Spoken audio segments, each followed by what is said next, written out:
All right. Welcome back to Ancient Echoes. Tonight we are going to be going through Genesis chapter 6, 7, 8, and 9. We're covering the entire flood narrative this evening. We'll make our introduction nice, short, and sweet. But if you are new here, be sure to like and subscribe. We've got tons of content on the channel. We do Christian conspiracy. We cover cryptids. We're doing an entire commentary on the book of Genesis right now. So there's so much content to come, brand new ideas. And if you have liked and subscribed, thank you so much for your appreciation. It means the world to us. So, Austin, man, what's up with you? How you doing? Oh, man, I'm doing awesome tonight. Ready to get into it. It's Noah's flood time. You learn to swim or you're bound to drizzle. Let's go ahead and get into this tonight, man. We've been really happy with the way the last couple of videos have come out and the support that we've got. So shout out to you guys, even you guys that don't agree with us on stuff. We see you and we appreciate you watching and we appreciate your input too. So hopefully we can get into this, and probably everybody won't agree on this one either, but we're going to let the word of God, the Bible, which we're Christians, so that's what we're going to talk about. We're going to let that speak for itself tonight. I'm going to kind of take a little bit of a back seat because we have so much to cover. Bronson's going to be kind of chopping it up for us tonight and asking some questions, and we're going to try and get through the whole story, which spans over 4 chapters. I'm sorry, 3 chapters. My apologies. So what we got coming up first for you guys is we have a video clip. We're going to take it off of a long video from a fellow YouTuber, a guy that we really like, and it's going to give us a little bit of a summary of what we've been covering the past few weeks and lead us right into what we're talking about tonight, which is the flood story of Noah. So, Bronson, if you want to go ahead and cue it up, let's get to it, man. Sure thing. Here we go. No life jackets are required for the watching of this film. Feel free to share, but please do not download and respect the copyrights therein. As it was in the days of Noah, so also shall it be in the day of the coming of the Son of Man. This video is about one of the most controversial events in all of human history. There were giants in the earth in those days, and also after that. Some things are going to be said which might disagree slightly with your high school textbooks. And it came to pass, when men began to multiply on the face of the earth, and daughters were born unto them, that the sons of God, the angels. The Hebrew word B'nai Ha-Elohim, or in English, sons of God, at that point in the text does not mean cute little creatures with wings. It specifically means extremely ancient, very powerful, dimensional entities, exactly 0 wings.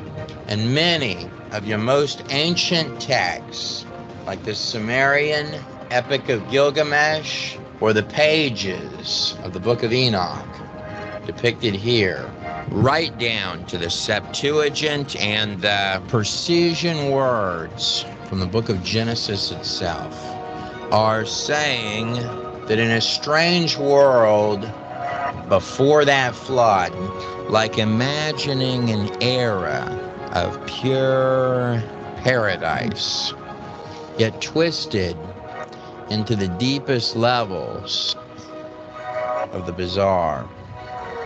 The teachings and blood altars of the snake, and all of it entering in to that pre-flood world through these dimensional representatives that the Hebrew texts call B'nai Ha-Elohim, fallen angels. These sons of God, or in the pages of Enoch, the Watchers. Then, of course, plugging itself in to humanity. It's at that point in the text from all across the globe that these agents of darkness began forcefully birthing their own offspring. That the sons of God, the angels, saw the daughters of men, that they were fair, and they took them wives of all which they chose.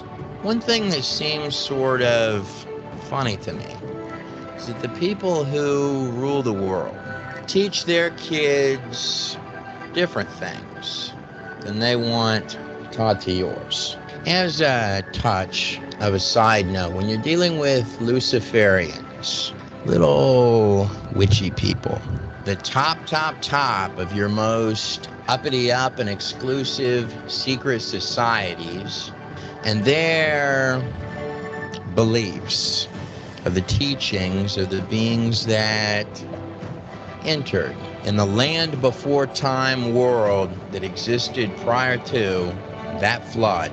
You may hear terms like the secret doctrine, mystery religions, or my personal favorite, the age and time period of Atlantis. Shh. It's supposed to be a secret. When the sons of God, fallen watchers, came in unto the daughters of men, and they bare children to them, the same became mighty men which were of old, men of renown. I want to go a little further than just cracking open Pandora's box to peer into that pre-flood world. I definitely want us to take a critical look at the teachings of these fallen angels, the claimed mystery teachings in the mystery schools, making it perhaps full circle. The little shadow people to the deepest regions of the occult and entities, washing us up finally at the mother of all harlots, the great goddess of every dark age and empire, Babylon. But Noah found grace in the eyes of the Lord. These are the generations of Noah. Noah was just a man, and perfect, untampered and pure in the bloodlines of his generations, and Noah walked with God. And Noah begat 3 sons, Shem, Ham, and Japheth. You know, when I hear about blood... Love that guy. Yeah, me too, man. And that's Trey Smith, just so you know. So we give credit, and that's his Noah video. That's free on YouTube. You can check it out. I think it's got almost 5 million views. But that gives a little bit of a summary of what we've been covering for the most part for the last, 4 or 5 weeks? Yeah, we've been doing quite a bit of Nephilim and giants and cryptids and all sorts of stuff here lately, man. Just to clear it up, apparently we weren't clear of recovering it over the last 4 to 5 episodes. Yes, we think giants do exist. Yeah. So let's just clear that up now. I've seen several comments like, "Oh, you guys don't believe giants exist?" Like, dude, what have we been doing the last 4 or 5 weeks? Like, no, I'm not sure how that got misinterpreted. We did a whole episode. It's called Christian Conspiracy: Nephilim Giants. Right. We didn't do that because we don't think that they exist and we don't think they're biblical. Of course, we think they're biblical. All we do is go through the Bible and show what's in the Bible. So, just wanted to clear that up real quick. Yes, we believe giants existed, and I won't speak for Bronson, but I believe they still exist today. So, not nowhere near as many as there were. I believe they're just in remote parts and in cave systems and things like that. And I think the Kandahar giant showed that, and we covered that as well in that Nephilim Giants episode. If you guys want to check it out, but yes, we believe they exist. So let's go ahead and get to this, man. But I did want to throw that out there while we were talking about it. For sure, man. No doubt. No, we stopped right here on the 10th verse of Genesis chapter 6. And so I'll go ahead and read that one more time. And Noah begat 3 sons, Shem, Ham, and Japheth. The earth was also corrupt before God, and the earth was filled with violence. And God looked upon the earth, and behold, it was corrupt. For all flesh had corrupted his way upon the earth. And also when that says all flesh, I'm assuming that means all flesh, right? Absolutely. And God said unto Noah, the end of all flesh is come before me, for the earth is filled with violence through them. And behold, I will destroy them with the earth. So both flesh and earth going to be destroyed. Make thee an ark of gopher wood. Room shalt thou make in the ark, and shalt pitch it within and without with pitch. And this is the fashion which thou shalt make it of. The length of the ark shall be 300 cubits, the breadth of it 50 cubits, and the height of it 30 cubits.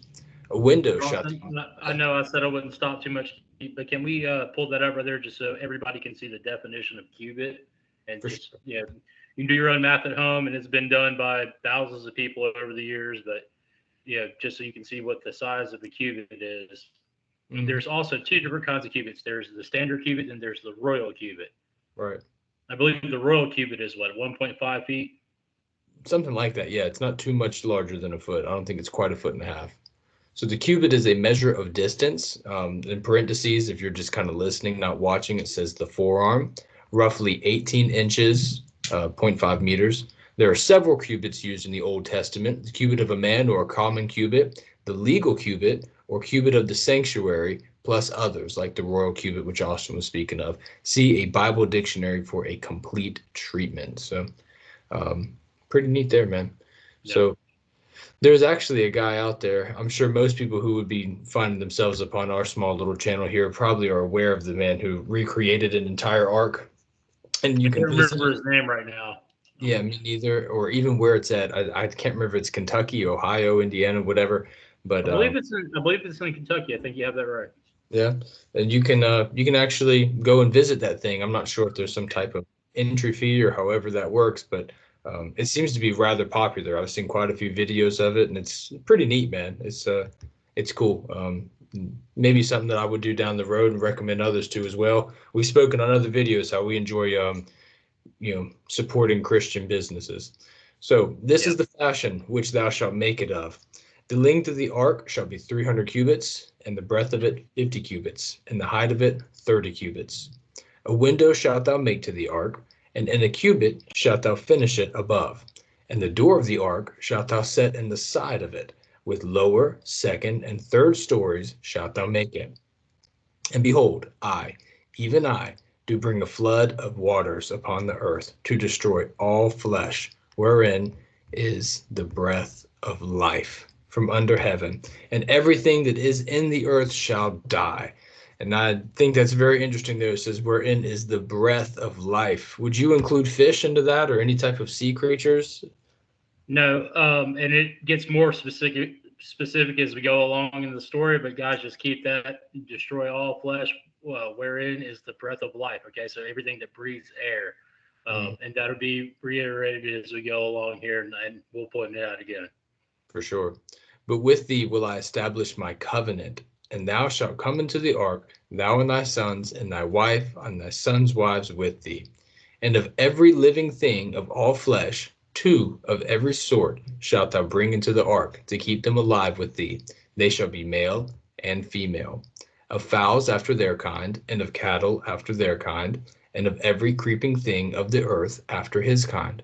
2 of every sort shall come unto thee, to keep them alive.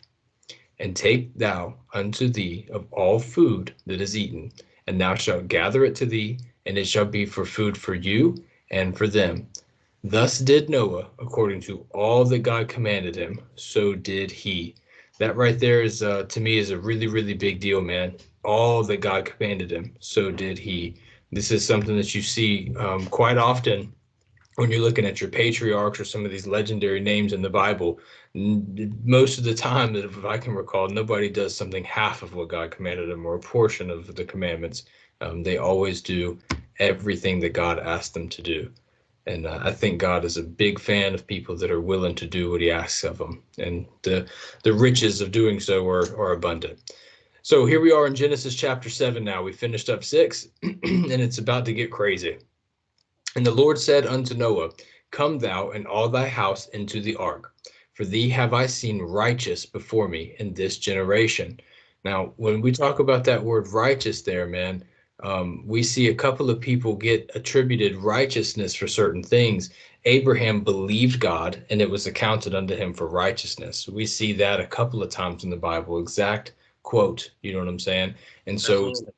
that last verse we talked about where Noah did all that God commanded him, that is something that can be attributed to righteousness, because you're not going to do what God asked you to do if you don't believe that what he said isn't true. When we get further into our commentary, we'll be breaking down where the Bible actually tells you that itself. Mm-hmm. Now, Austin, this is crazy here, bro, because in verse 2, I'm seeing a Yeah, I was about to point this out. yeah, Now, most people, if you're raised in the church, you see the pictures when you're in Sunday school of two of each animal coming onto the ark. But we have something that the Bible actually says is different than that. It says right here in this next verse, Rawson, if you'd like to read. yeah, for sure, man. 7:2, of every beast thou shalt take to thee by sevens. It was two last chapter. The male and his female, and of beasts that are not clean by two. The male and his female. What does that mean, Austin? Not clean. Okay, so that's talking about dietary laws, which don't come until later when they're given into Moses. So what this shows is that God's law extends far before it was given unto Moses or Moshe at Sinai. Okay, so these not clean animals would be described in Leviticus, which it will describe more clearly the ones that are clean and what you can eat. And then if it's not doesn't fit the descriptions, and there's a few of them, then they would fall into the not clean category. So the clean animals, he's taking seven pairs, so that'd be 14 total, seven male, seven female, and the animals that aren't clean, according to the dietary law, they're only taking two of them, one male and one female. Right. So is it safe to say, I mean, I'd never thought about this before until very recently. Is it safe to say that all the unclean animals that we have on the earth today are unavoidably a product of incest? If there's I only two, believe so, yeah. I yeah, I believe mean, so. two. I suppose seven may not be much better, but at least it broadens up the gene pool just a little bit. But that's very cool, man. I wonder how Noah knew that. You got any ideas? Well, like I said, it would appear that the law of God extends further back than when it was given to Moses. Man, it might It would just stick seem around. that the law of God was something that was always there. Yeah. And I then when wonder- we go, and I know everybody loves it when we go to Enoch, but when Enoch, the Watchers came down, they knew that they were breaking a law and committing a great sin, right. because God, like it says, God doesn't change yesterday, today, and always, and forevermore. So it would, God's law is something that has existed as long as God has, from what I can understand, and it's definitely here, right here in Genesis 7, during the flood. So that's something just to show that God's law doesn't change, and it doesn't go away, it doesn't pass away, and it was here before Moses. Right. Yeah. So cool there, man. It's something that can easily be overlooked. And like you said, most of the time people just say he took them by twos instead of by sevens and twos. So, Yeah, yeah. When you actually read the text, I mean, no matter what it is, whether it's Noah's flood or dispensational theology, or reading through Hosea is a big eye opener for that one. Um, Once you read the Bible, what you've been told about it, and what you just the natural assumptions, especially here in Genesis, man, is usually off. yeah. Sometimes not by much, like this right here. It's not off by much, but there is a descriptor there, and it does, and since it's talking about clean and unclean animals, um, that would, to me, it seems significant that this shows that God's law was already in effect. Right. Yeah. I agree 100%, man. And we're going to see a couple more examples of that as we continue on. So in Genesis 7:3, of fowls, if you're not familiar with that, that just means birds, of fowls also of the air by sevens, the male and the female, to keep seed alive upon the face of the earth. Well, I suppose then my previous question actually is now defaulted, because there are certain fowls that are unclean, as we see later on in the dietary laws, and he did take by sevens of those. So perhaps not every unclean thing is Well, and that's why he specifically is given a specific command that pertains to the fowl. yeah, yeah. For yet 7 days, and I will cause it to rain upon the earth 40 days and 40 nights, and every living substance that I have made will I destroy from off of the face of the earth. That's crazy, man. Like, it's like getting 1 week from now, you're getting evicted. Like the whole planet's getting like it's all done, bro. You got 1 week. And Noah did according unto all the Lord commanded him. Good for you, Noah. And Noah was 600 years old when the flood of waters was upon the earth. And Noah went in, and his sons, and his wife, and his sons' wives with him into the ark because of the waters of the flood. These are some characters here, his sons' wives, that I don't think we necessarily get a formal introduction to. Do you have any ideas or thoughts on who these three women may have been? I'm not sure who they would have been. I've heard lots of theories on it. I've heard, they were a woman from each of the races to, repopulate with all the original races that were created. I've heard that these women had tainted genetics, and that's where the giants after the flood come from. There's a lot of different theories on this, but for just what the Bible says, they're just the wives of Shem, Ham, and Japheth. Mm-hmm. There's not a whole lot that I could really expound on that without getting into some conjecture. Yeah, understood. And I think that's a safe bet to make, man. Whatever the Bible tells you, it tells you. Austin and I aren't afraid to try to go to other places and look for some type of hints or clues. When it comes to looking straight for the truth, Austin and I both are 100% just our Bible, man. It's just where we kind of lie on. 7:8 of clean beasts and of beasts that are not clean, and of fowls and of everything that creepeth upon the earth. There went in 2 and 2 unto Noah into the ark, the male and the female, as God had commanded Noah. And it came to pass after 7 days that the waters of the flood were upon the earth.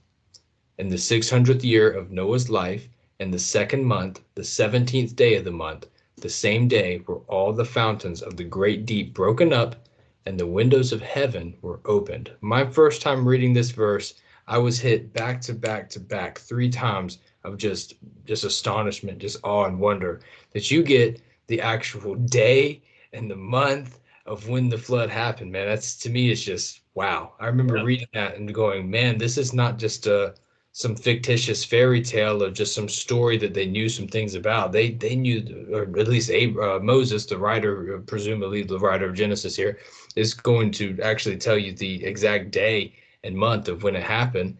And this was the very first time in my life I heard something about the great deeps and the windows of heaven. And I remember just being like, that's so cool, man. So the fountains of the great deep, didn't you send something about that?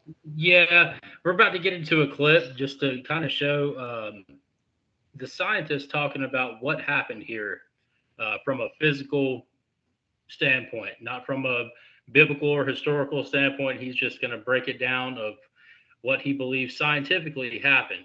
I would also like to point out here that the windows of heaven were opened. Okay, so you're getting water from 2 places. You're getting water from the great deep coming up, and you're getting water that's coming in from on top of the firmament. The windows of the firmament were opened up, and the waters, in Genesis talks about the firmament to separate the waters above the firmament from the waters below the firmament. Yeah. So when these windows are opened up, what's coming? You have water coming down from the windows of heaven. Wow. Okay, so let's go ahead and get into that video to show a little bit of the great deep. Sure. And it should be that Facebook video. Thank you for. There you go. Yep. I'm assuming this is full screen. It's not. We'll have to go back to the very beginning. Sure. And we're going to break. So we're saying that you have sound on that? Yeah, I'm good. Beautiful. The beginning of the flood, we're going to break open the ocean floor, the fountains of the great deep. So it's like the seam of a baseball. You know how you've got all the stitching on a baseball or cracks? We're going to have 70,000 miles of volcanoes suddenly exploding and molten material coming up. that's going to raise the ocean floor. You're going to have the steam jets come out because of the release of fluids from inside the earth. Those steam jets are going to take some of the ocean water and take it up into the atmosphere where it's going to drop. And the Bible talks about the windows of heaven opening, and it was torrential rainfall for 40 days and 40 nights. So the picture, it does explain that imagery that's described in the Bible. But it does more than that, because one of the things that the conventional model doesn't come to grips with is that the fossils, many of the fossils are marine creatures, and they're found buried up on the continents. And so you've got to have a mechanism from taking creatures from the ocean floor and burying them up on the continents in rock layers. And the catastrophic plate tectonics model helps us to understand this, because you bring up this molten material, okay? Warm material is actually less dense because it expands. So if you have it happen rapidly, what's going to happen? You're going to produce all this new ocean floor very rapidly. It's going to be hot and warm, and it's going to take a while to cool, but it's going to expand. So if it expands, what's it going to do? It's going to push up the sea level, and it's going to carry that material up onto the continents. So immediately we have a mechanism for the rainfall, for surges of sedimentation where the sea level rises. It's going to go right across the continents and blanket the continents with these sedimentary rock layers. But then the fragments are going to start to move around as they're pushed aside by this new ocean floor. The old ocean floor is cold and dense, so it's going to start to sink into the mantle, and it's going to generate volcanic activity on the continents. But then you're going to get fragments that collide with one another. And so, for example, Africa and Europe collided with North America during the flood. And what did we get? We get buckled layers of fossil-bearing sedimentary rocks that we find in the Appalachian Mountains. And then the process changes again, and it opens up the Atlantic Ocean. Now we've got the Pacific Ocean floor going under North America as it goes westward, and we get volcanism out west, and big granites form in Yosemite and the Sierra Nevadas, and the Rocky Mountains get pushed up as a result of these collisions. And of course, the other thing is that, okay, once you get rid of the old ocean floor and you've got all this new warm ocean floor, it's going to start to cool. Initially, it expanded and raised sea level. It's going to start to cool, and when it starts to cool to form the new ocean basins, it's going to sink.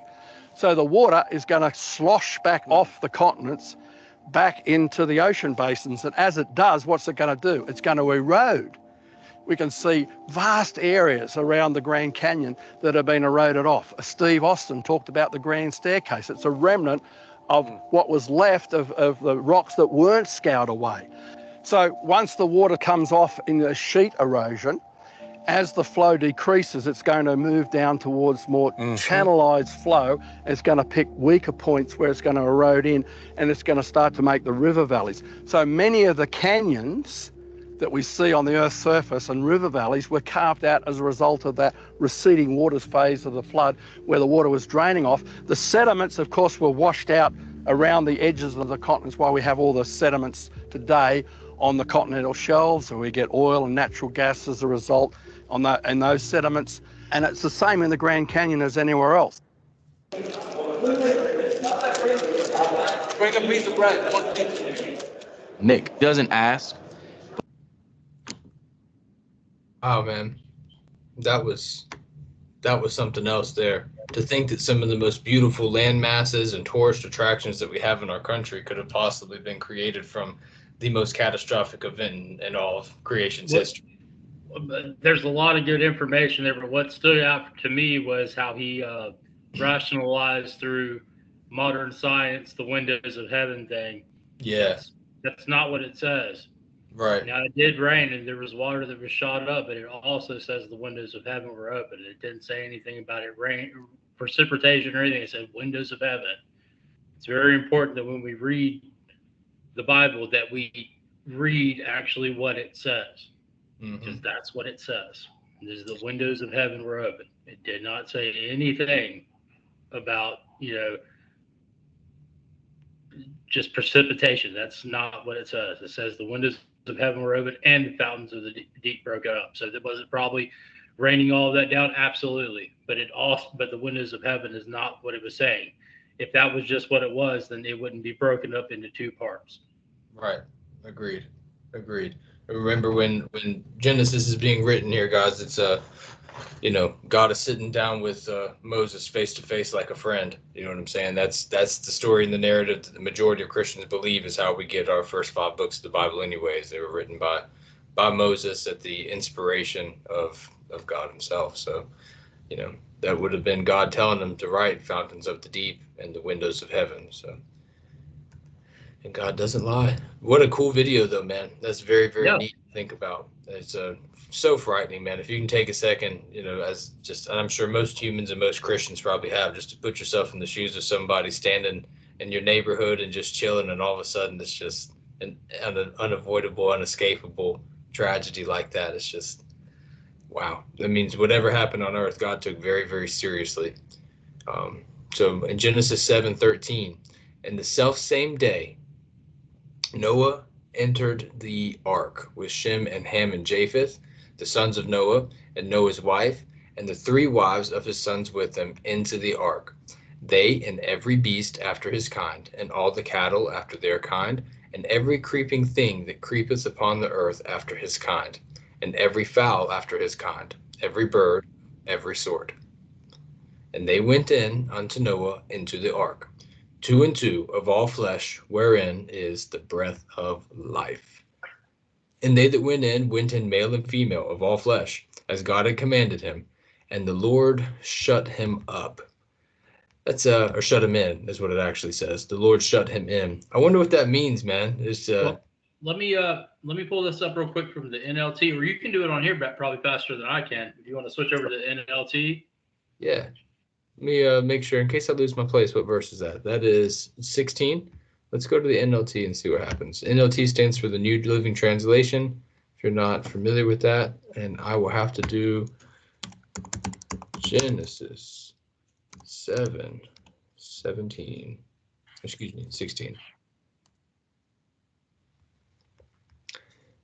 Male and female of each kind entered, just as God commanded Noah. Then the Lord closed the door behind them.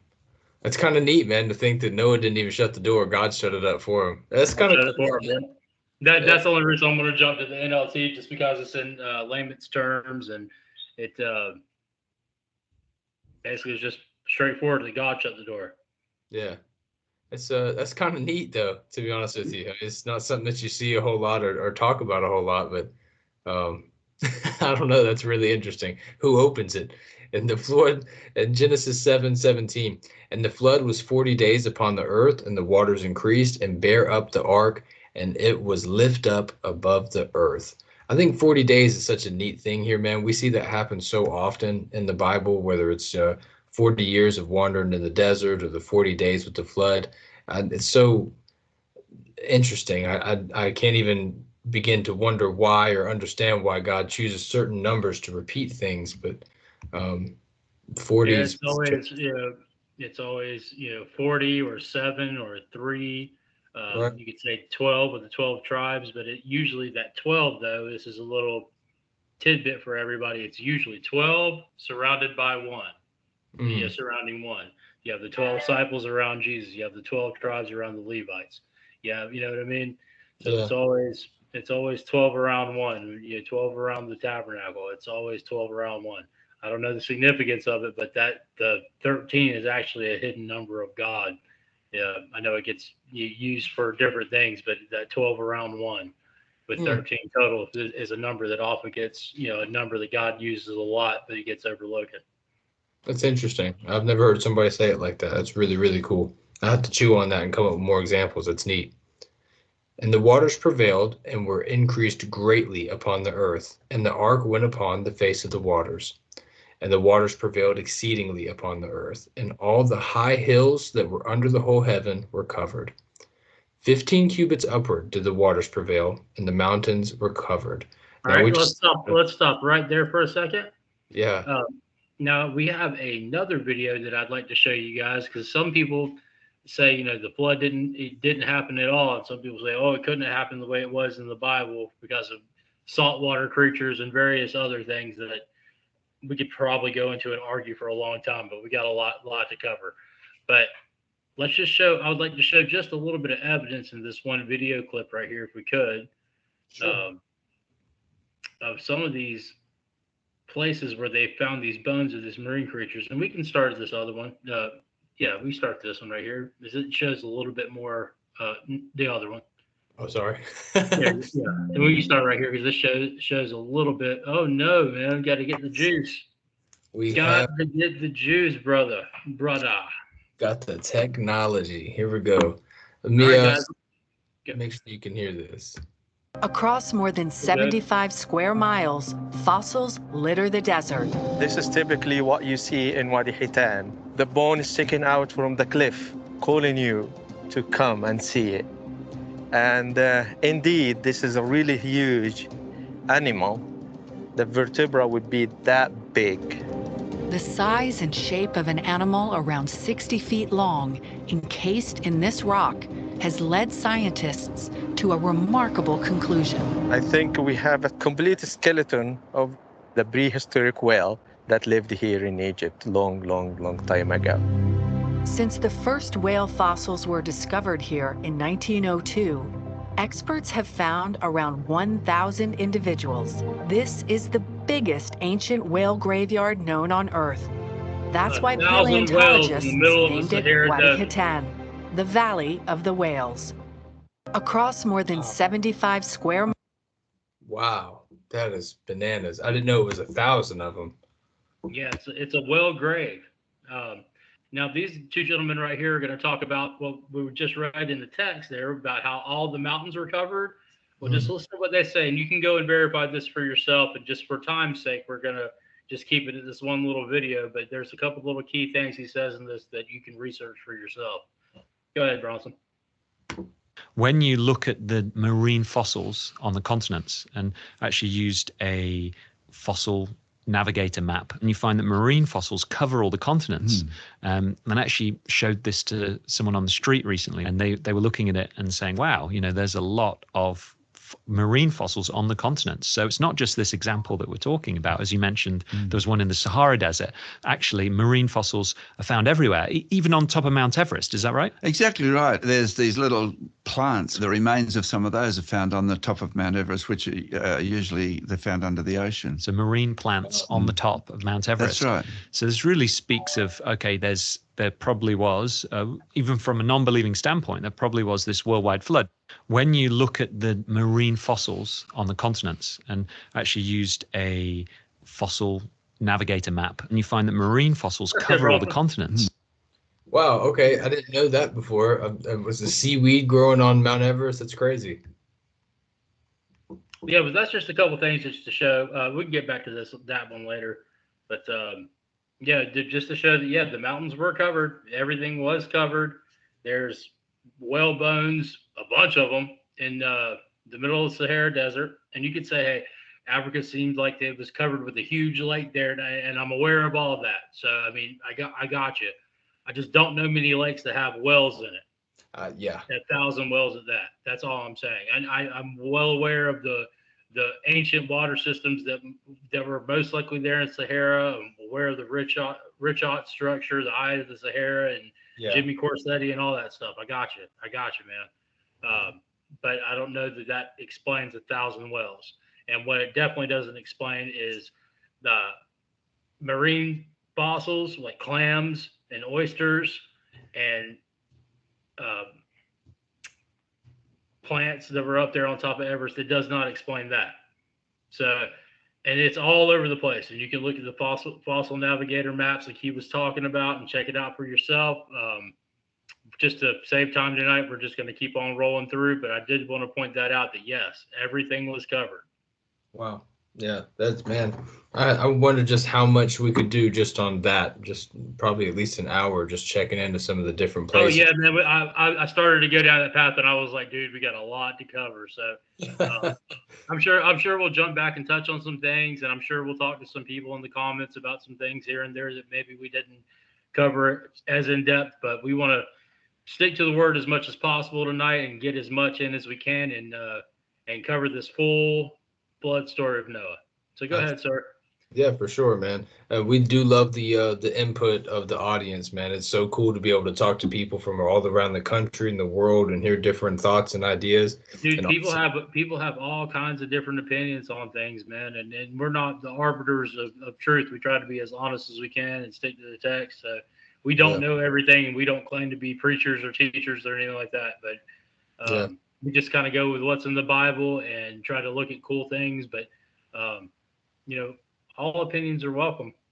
yeah, for sure. And we make mistakes. I made one on our Gen 6 Part 2 video where I said habitation and estate and gave a definition for both, and I had the definitions in the words Backwards. backwards. So, Yeah. you know, It that's happens, man. We get on here and we one take these things. We don't edit a bunch of stuff together, and a lot of times we could be talking for 2 and 3 and 4 hours, and we are liable to make mistakes from time to time. So, 2 all in the right. morning. Well, we'll try to correct them. If I like the last video we did on the Aether, I did make a correction from something I had said in Genesis 6 Part 2. So we do make mistakes, and like I said, we're not teachers or preachers, but we just go through and show what's in the Bible. Yeah, man, just two Go ahead, dudes. brother. And all the flesh died that moved upon the earth, both of fowl and of cattle and of beast and of every creeping thing that creepeth upon the earth, and every man. All in whose nostrils was the breath of life, and all that was in the dry land died. That's kind of neat. What's up? All right, remember what we said earlier about the breath of life being in it. This is what we're talking about. All of those whose nostrils was the breath of life, and all that was on the dry land died. So the marine creatures, everything that was under the water, any possible hybrid creatures, leviathans, um, upkalu, like we've talked about, anything that could breathe under the water did not did not die or may have not died. What it's telling you here is the ones that died were those, is the breath of life, all that was in the dry land. Okay? So everything in the oceans and the waters, the Bible is telling you some of them may have died with the fountains of the great deep coming up, but all of them didn't die. Okay, Sure. so I'm sure there was some creatures that passed away, and we see the whales and different marine fossils around that did die because of this, but not all of them. Absolutely. Yeah. A large reduction, I'm sure, took place. Gen 7:23. And every living substance was destroyed, which was upon the face of the ground, both man and cattle and the creeping things and the fowl of the heaven. And they were destroyed from the earth. And Noah only remained alive, and they that were with him in the ark. Oh, so I guess Og of Bashan wasn't hanging on to it, was he? And the waters prevailed. Sorry, what were you saying? Go ahead, finish the chapter. And the waters prevailed upon the earth 150 days. It's a long time. Yeah, it's 5 months. Yeah, it's a long time there, man. So that concludes chapter 7. We're going to go ahead and start into chapter 8. And God remembered Noah and every living thing and all the cattle that was with him in the ark. And God made a wind to pass over the earth, and the waters assuaged. I'm sure I butchered that word's pronunciation, but I think this is cool here. This word remembered.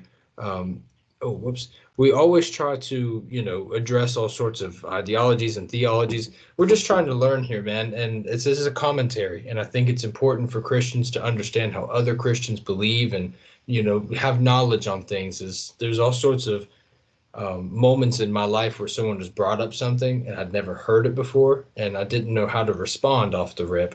And so later on, you can take time to think and reflect on matters and develop your own opinion.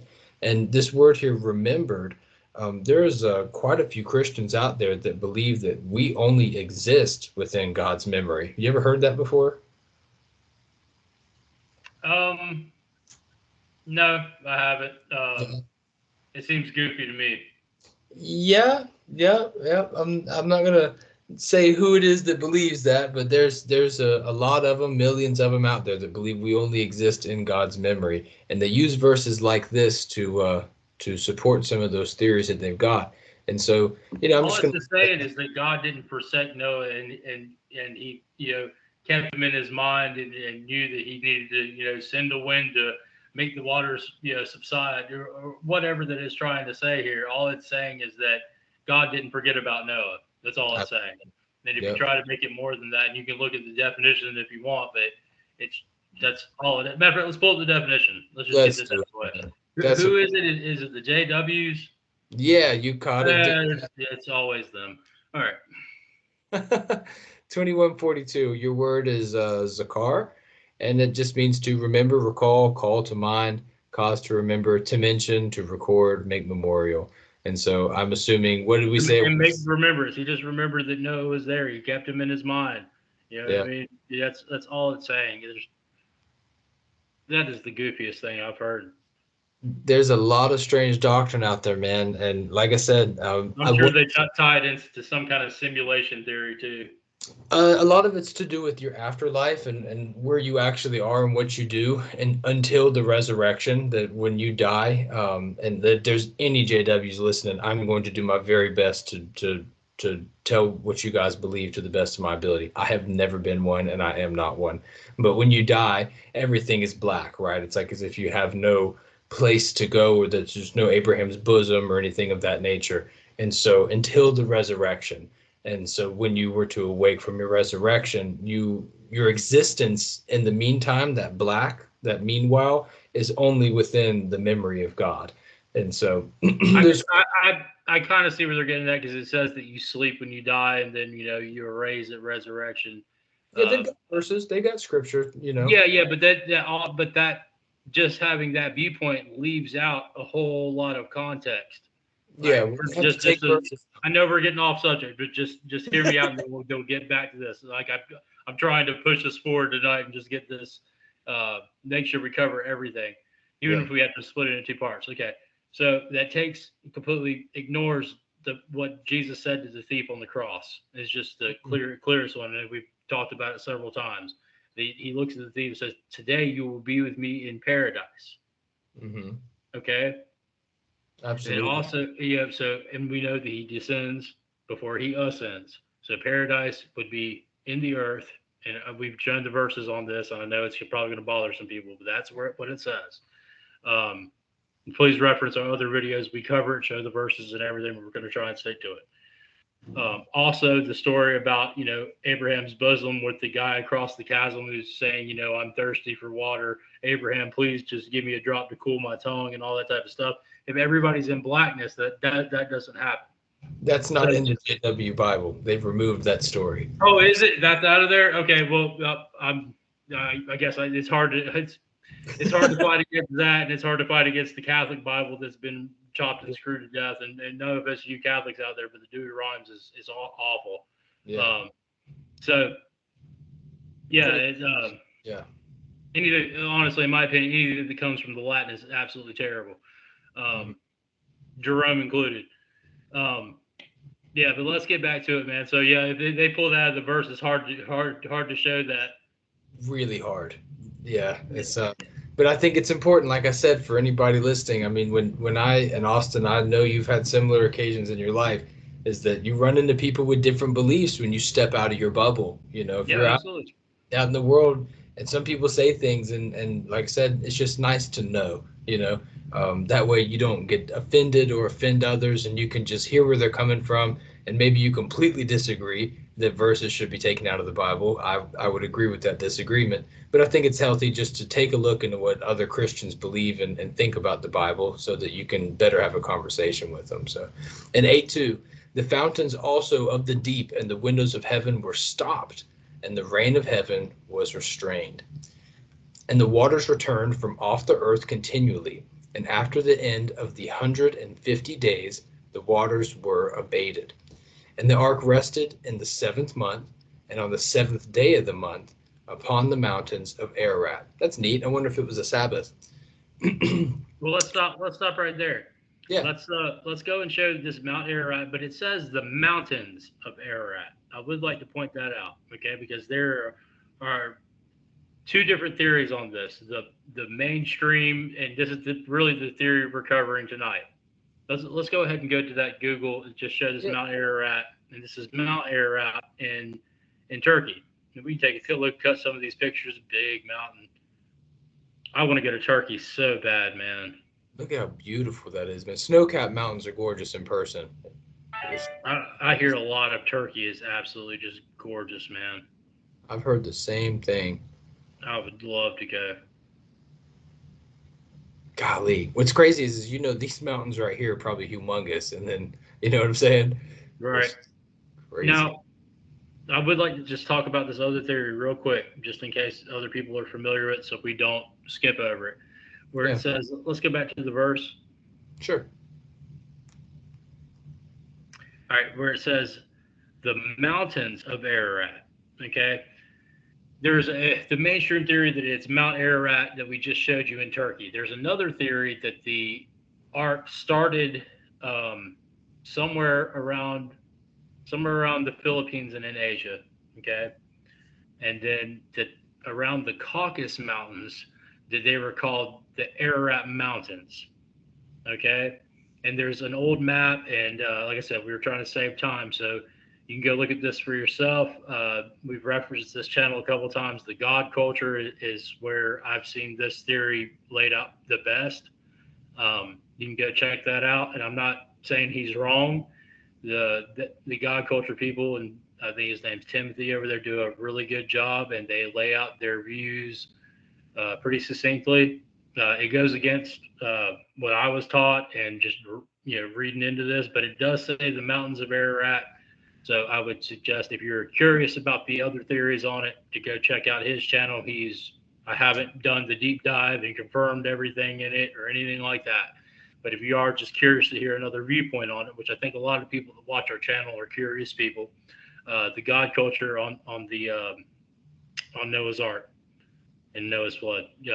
Check out what he says about that and about the Mount Ararat and the mountains of Ararat, and do your research on it and pray about it, and come to the most biblically sound conclusion you can. I can't endorse or deny it. I've just briefly viewed that series, so for all intents and purposes, we're going with the Mount Ararat in Turkey. For right now. Now, if I get into it, and we'll revisit it, but for right now, we're going to say it's in Turkey. For sure. At least me. What about you, Prosser? Do you have anything you want to add? I mean, there's every couple of years I see some article that pops up how they found a boat on the top of some mountain, and I never really see or hear anything that comes from it. And like I said, I've seen this article pop up every couple of years. They did find some kind of an ark up there. They did. Yeah. But like I said, for all intents and purposes, and just for my knowledge base, and because they did find that ark up there, and seems a lot of research, and we'll probably get into it on Christian conspiracy coming up. Seems like civilization kind of branches out from this mountain in Turkey with Göbekli Tepe, and you see kind of like different kinds of architecture coming out of there and spreading out. And it seems to me that the archaeological evidence and what we know of human history, it seems that this would be more accurate, because it seems like life kind of spreads out and branches out from there. Yeah. I never really thought to ask the question until now. I wonder why, of all the places, why he decided to drop the boat on a mountain, maybe it's because the whole earth was super muddy. I mean, I've got no idea, but have you ever thought of this before? Yeah, absolutely. It's super muddy. Just like in that video where the scientist was talking about all the sediment that came on. So you want to talk about mud flood? There it is. Right. That's definitely mud flood. I mean, no doubt about it. And then you got to think about runoff. Mm-hmm. Okay, and think about if it like snow-capped mountains, like we were talking about that. Think about any kind of, like, we all know the climate changes, whether it's us doing it or not. Regardless, before manufacturing or any kind of carbon emissions, the earth changed all the time. We had catastrophes that, were earth or volcanoes would erupt, and it caused everything to be dark for months. And just all kinds of things like that. I believe that was in the 500s, 532, that event.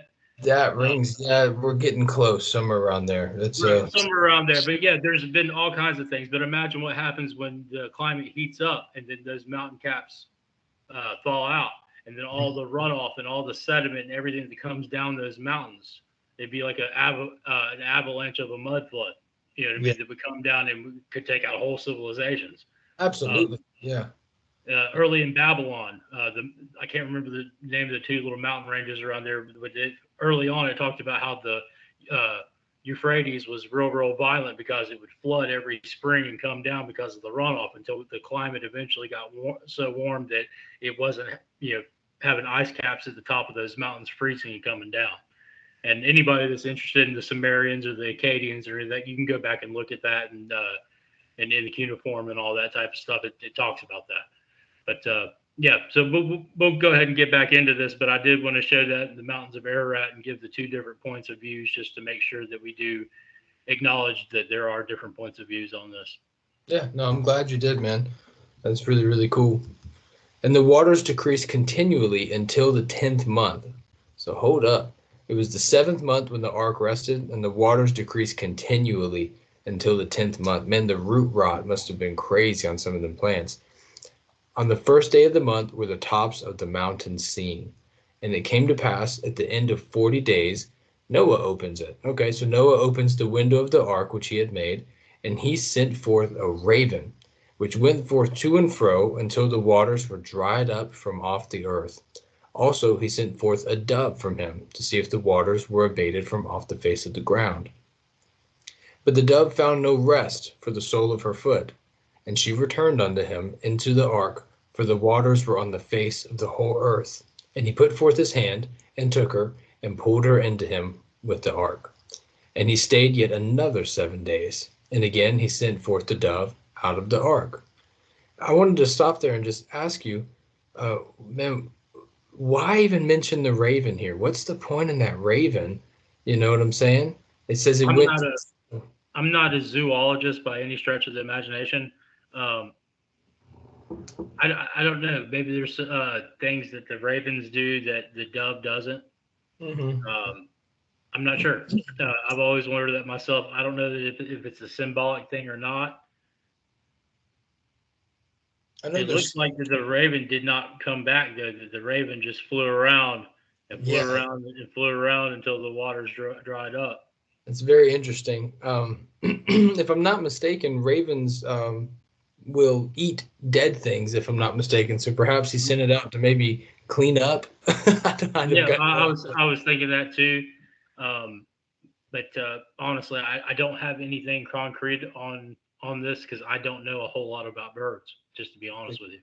Hit the comments, guys. Tell us what you think about that. Yeah, let us know if there's something that a raven does that would have been useful here, or maybe we're missing something symbolic or something, but there's nothing that I know of. That's my thought too, is that there might be something symbolic here, maybe some type of just to make a comparison, maybe like an Azazel thing. We're sending out the raven first, and who knows, man? Who knows what's going on there? But that's very interesting to me. So he stays another 7 days, then he lets the dove out. And the dove came in to him in the evening, and lo, in her mouth was an olive leaf plucked off. So Noah knew that the waters were abated from off of the earth. And that is, again, interesting there, that olive leaf. I mean, of all the plants that the dove could have brought back, we see that olive branch, that wild branch being grafted into, and you just, I don't know. I can't wait to get some of these answers when we're in our next life, because it's just so cool. It's when we get the answer, it'll probably be like, oh, I always kind of feel like the olive leaf, like you extended the olive branch, is almost like a extending peace. Okay. Extending peace unto you, extending peace into your family, peace into your generations. The Gentiles are the wild olive branch that gets grafted in. He's making peace with the nations. So I could see a symbolism here in that for sure. Yeah, definitely. Maybe a symbolism of another chance, Yeah, and he's extending peace to you. And I think as we get into the next chapter, we'll see that. Yeah, definitely. Sure, yeah. So 8:12, and he stayed yet another 7 days, and sent forth the dove, which returned not again unto him any more. And it came to pass in the 601st year, in the first month, the first day of the month, the waters were dried up from off the earth, and Noah removed the covering of the ark, and looked, and behold, the face of the ground was dry. Hold on 1 second. I just want to point out that it's talking about how old Noah is there. It wasn't like this for 600 years. Noah, remember, was 600 when he got into the ark. Okay. It's also important to remember that he lived 600 years before the flood. So Noah, and I believe he lived close to 300 after it. So Noah saw it all, man. Pre-flood, post-flood. Yeah. Noah was around through all kinds of craziness. But I just wanted to point that out, that it's talking about the age of Noah right there, not how long they were in the boat. Wow. Just sit down and have a talk with that guy. And then the second, yeah, man. On the 7th and 20th day of the month was the earth dried. And God spake unto Noah, saying, Go forth of the ark, thou and thy wife, and thy sons wives with thee. Bring forth with thee every living thing that is with thee, of all flesh, both of fowl and of cattle, and of every creeping thing that creepeth upon the earth, that they may breed abundantly in the earth, and be fruitful, and multiply upon the earth. And Noah went forth, and his sons, and his wife, and his sons' wives with him, every beast, every creeping thing, every fowl, and whatsoever creepeth upon the earth after their kinds, went forth out of the ark.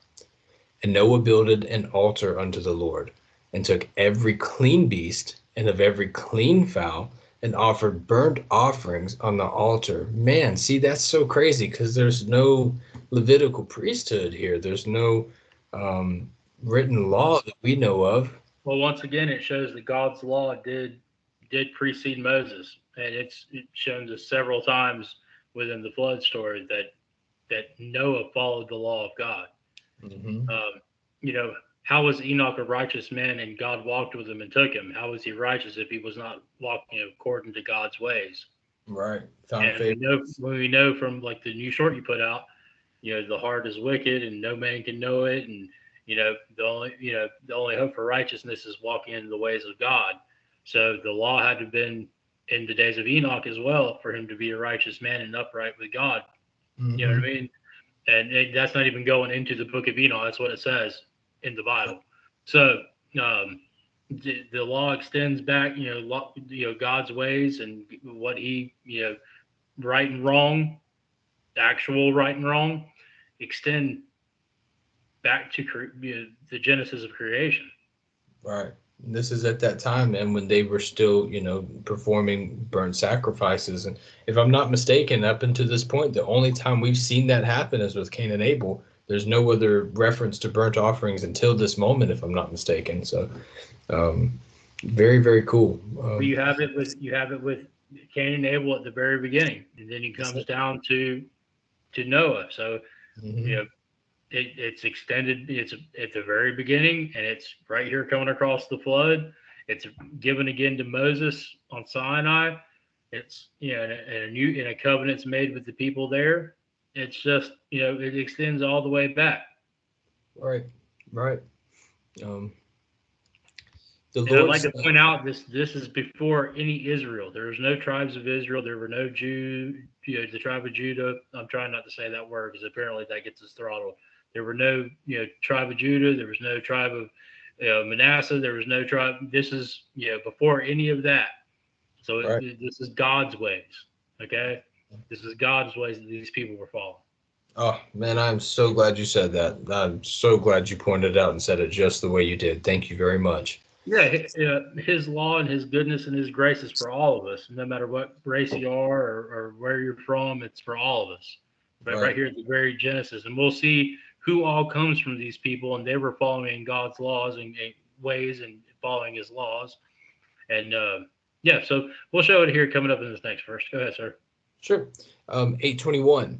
And the Lord smelled a sweet savor, and the Lord said in his heart, I will not again curse the ground any more for man's sake. For the imagination of man's heart is evil from his youth. Neither will I again smite any more every living thing as I have done. And that's just the way it is, man. The imagination of every man and woman's heart is evil from their youth. And if you're honest with yourself, you're honest. We've had I know mine was, and I still fight it every day. Yeah, we got to fight the flesh every day, man. Absolutely. It's all the sin is sin. I believe it's James that says if you break even the smallest of the laws, you're breaking the greatest in all of the laws. And So it doesn't matter what it is. It could be a little white lie or whatever. You're no better or worse than a murderer or whatever. It's all the same, 8:22. While the earth remaineth, seed time and harvest and cold and heat and summer and winter and day and night shall not cease. That is very cool there that he puts that in there.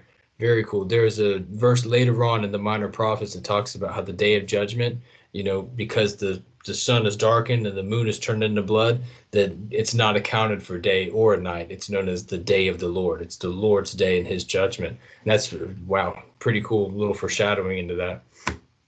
Next chapter, Covenant of the Rainbow is what this is called.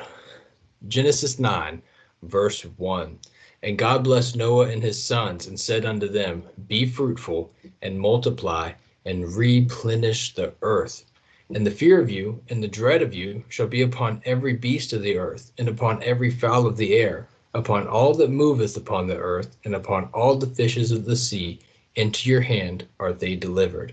Makes you wonder if they didn't fear man before. You know what I'm saying? Like he could just walk up to them, hey, come on my boat, guys, and they just sort of followed him along.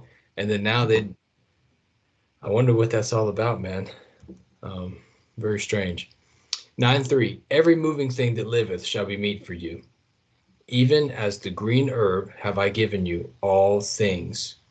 Let me read that again. Every moving thing that liveth shall be meat for you. Even as the green herb have I given you all things. So, I'm curious about that, man. We see here, but the flesh with the life thereof, which is the blood thereof, shall ye not eat. So that's blood, right? No consumption of blood. But what do we think about this? Every moving thing that lives shall be meat for you. Does that include poisonous snakes and there's No, well, we've already covered what animals were clean and what were not. right? So all it's saying here is that you can eat meat. You don't have to be a vegetarian. Right. And I don't know where else to put it, because I mean, you have it before this talking about clean animals, then you have it after this in the Levitical law. I'm not going to harp on it too much tonight, but sure, yeah.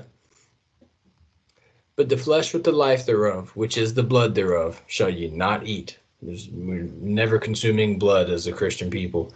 And surely your blood of your lives will I require. At the hand of every beast will I require it, and at the hand of man, and at the hand of every man's brother will I require the life of man. I'm going to read that again, because this is kind of weird in the KJV, so let's read that one more time. And surely your blood of your lives will I require. At the hand of every beast will I require it, and at the hand of man, and at the hand of every man's brother will I require the life of man. let's pull that up in the NLT. Yeah, that was a great idea. For those of you that might not be able to know just yet, KJV is my go-to, and so I'm relatively used to reading it. But if you're not, I can understand how that would have been. Here we go.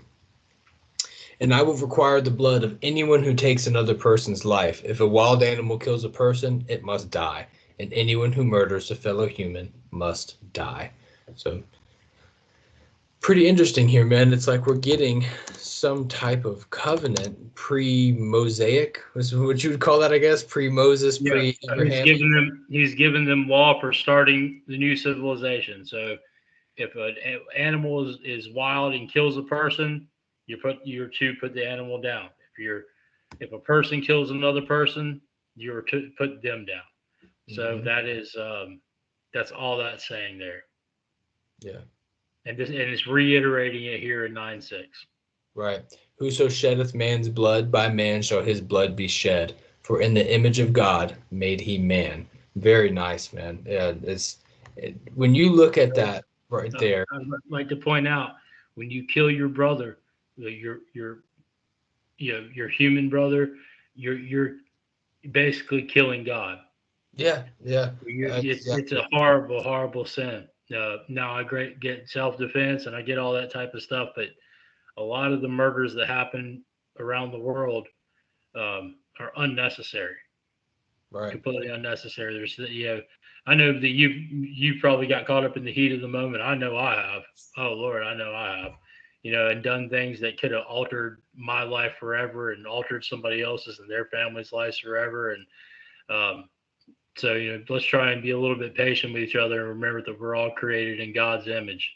Absolutely, man. I just like to say that's a little positive message to take away from that. We're all, no matter who you are, we're all created in the image of God, and we should treat each other accordingly.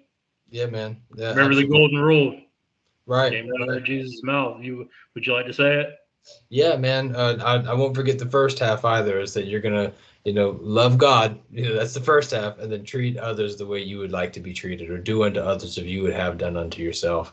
James seems to be popping up quite a bit tonight. That was not planned. But in the book of James, you also see him talk about how both blessings and cursings come out of the same mouth. And my brethren, these things ought not to be so. And so he's actually speaks and uses this exact same wordage right here, saying you're actually cursing people that are made in the image of God. And it's easy to forget that stuff, man. You're driving down the road and some dude cuts you off or whatever, and it's just like, bro, what is your problem?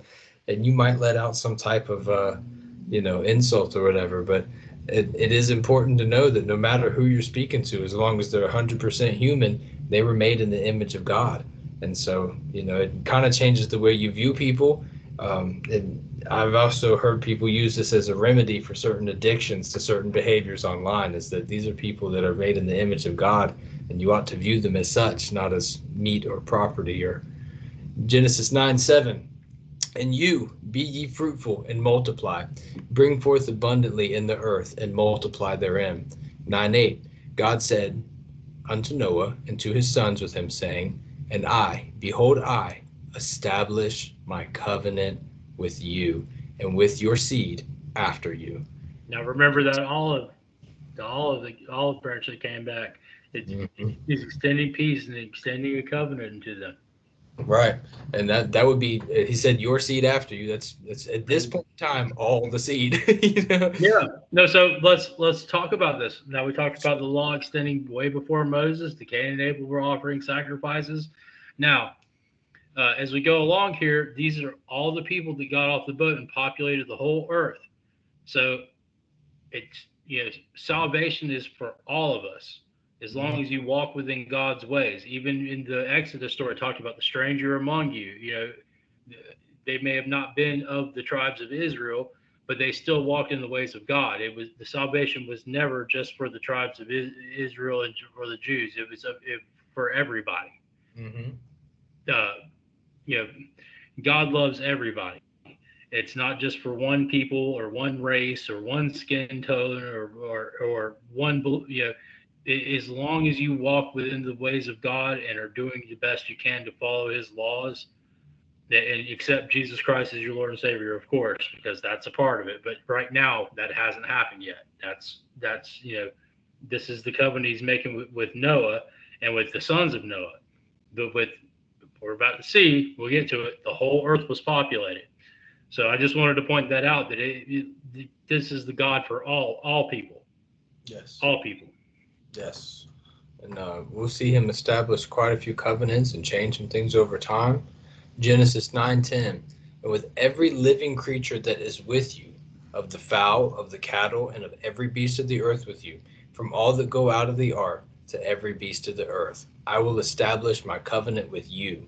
Neither shall all flesh be cut off any more by the waters of a flood. Neither shall there any more be a flood to destroy the earth. Did I read that correctly? Is that God also saying that his covenant is being extended unto the animals as well? That's kind of neat, man. He says, this is my covenant with you and with your seed after you, semicolon, and with every living creature that is with you. That's very neat. That's I think he's just establishing a covenant for the whole earth that he won't flood it again. Right. Yeah. That's very neat. I wonder if the animals, again, my brain, guys, I know I really speculate on a lot of things. It's just for fun. But I wonder if there was some type of covenant made with the animals. It's like, hey, man, this is how you're going to look at the humans now. You're going to be fearing them. You run away from them, stay away from them. I wonder if that was a part of the deal or not. But here we go. Genesis 9:12. And God said, This is the token of the covenant which I make between me and you and every living creature that is with you for perpetual generations.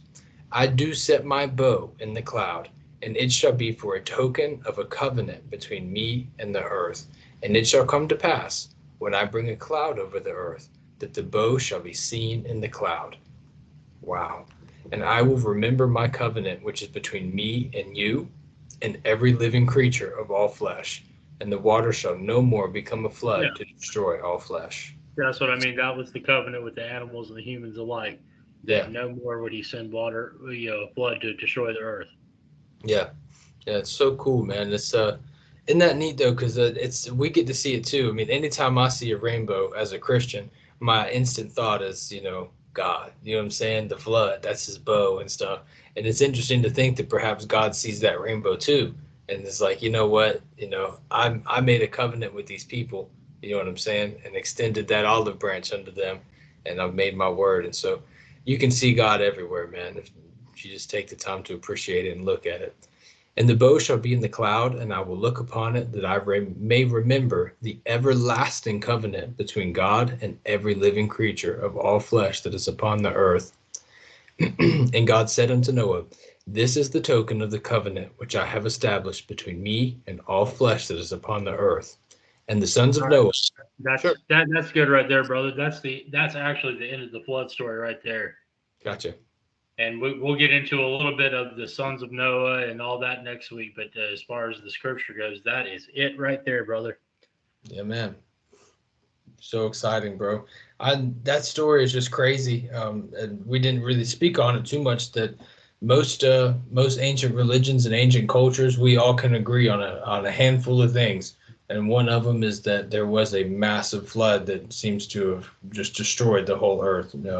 Massive cataclysm. So, Yeah. man, thank you for hanging out with me tonight and doing this chapter, dude. I really appreciate this chapter. We went through a handful of chapters, but covering the flood story with me. I know that was a lot for the viewing audience. It was a lot of reading. Austin thankfully pulled up some cool little videos with some nice soundtracks to kind of break up just the monotonous my voice going over the Bible. But how exciting. I'm really looking forward to doing this the rest of Genesis 9 with you, man. Yeah, man.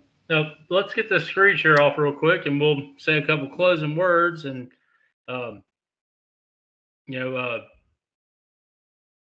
I really, really appreciate all the support we've got over the past, few days and everything, and all the people reaching out and talking in the comments and all that type of stuff. And I just want to tell you guys that I do love you guys, and I appreciate you guys always, tuning in and putting your input out there. Do you have anything you want to add on Noah's flood before we get off here? On the flood, not necessarily, man. I mean, we covered just about everything. But I will segue what you said and just say I'm humbled and do appreciate it, and we take it as a great responsibility and just an honor that people are actually willing to take time out of their day and just listen to us talk, man. It means a lot to us. So leave everything you want to in the comments beneath, man. Let us know what you think. Tell us about the raven. Tell us about the dove. And, and I know some people are going to say some things about what I said about the covenant, and believe me, I understand that it does change with Noah, or with Moses, excuse me. But you have before Moses, you have, Abraham, you have Melchizedek, who was obviously walking in the ways of God, and you have people that had nothing to do with the later that God that walked in the ways of God and were holy men and righteous men. So I do understand it changes later. So I do want to say that before anybody gets on me too, that I do understand it. But we're talking about right here where we're reading. We have read the Gospels. I promise. We've read it all. Yeah. When we're talking about what's going on, it's right there where we're reading at. It's it's the Genesis commentary. So we're commentating on what's going on all the time to the best of our knowledge and to what the Scripture says. So I do understand. Later on, the question is, do you understand Hosea? Yeah. That's the question. Buddy. That's the question is if you understand Hosea after that, when you really get down to it. Because right now we're living where everybody can be grafted into that olive tree. Everybody can. I don't care who you are. It's the door is open. All you got to do, it says you stand at the door and I knock. Yeah, I'm sure lots of people have had times in their life, especially when you're down, where you're standing at the door and knocking, and it doesn't matter who you are or if you come from a tribe of Israel or any of that type of stuff. It doesn't matter. He's the God for everybody. That's a fact. Yep. I like that hat you got, bro. It looks comfy. I really appreciate that. This is not a flex, but it is cashmere. It's recycled cashmere. It's cheap. No, it's not a flex. It's cashmere. It's recycled cashmere. But yes, indeed, it is rather comfy. It looks comfy, bro. But all right, guys. So I want you guys just to be looking out.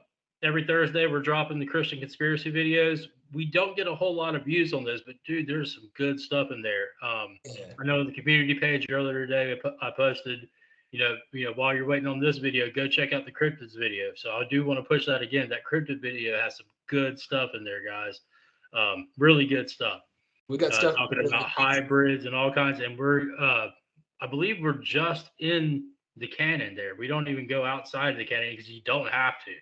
Talking about dragons and all kinds of stuff. Shows some cool videos. So not even really to pump the views up. I just really would like to get that information out there. There's some cool stuff in there and some stuff that about Lilith and all kinds of stuff. So if you're into that kind of thing, definitely go check that out. And we're going to be dropping this tomorrow on Sunday. We record this on Saturday.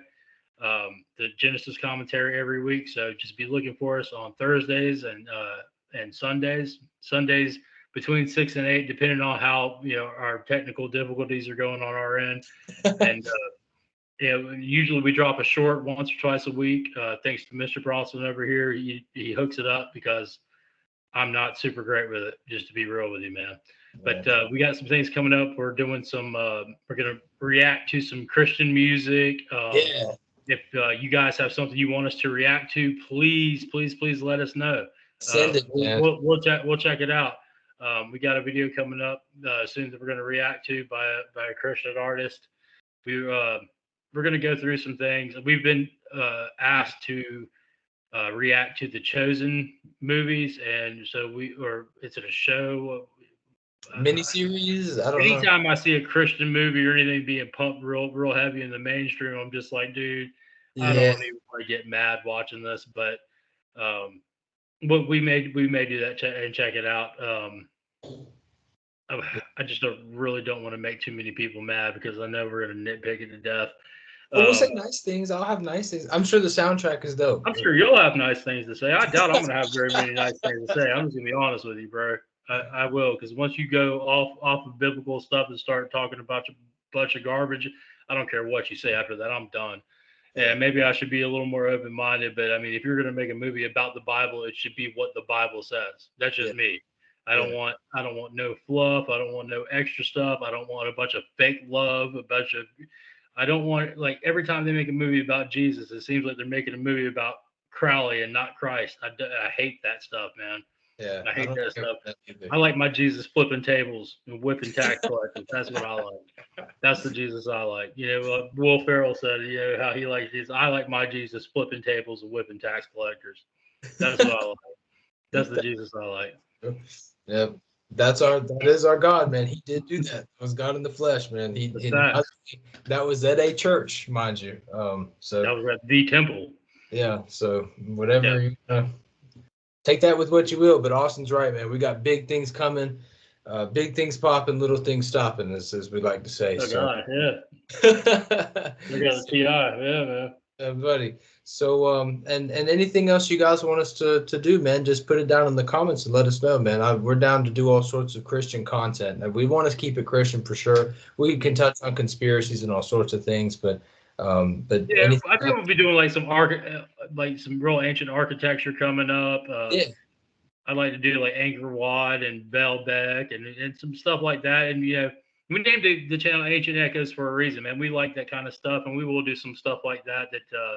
And we'll tie the Bible, and we're always going to do that. That's our base.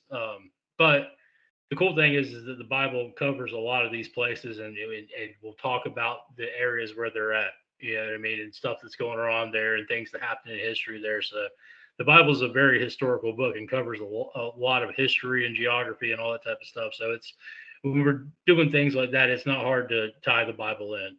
I know in the last Christian conspiracy, it was a little more I even hate to say esoteric, but I mean with the aether and things like that.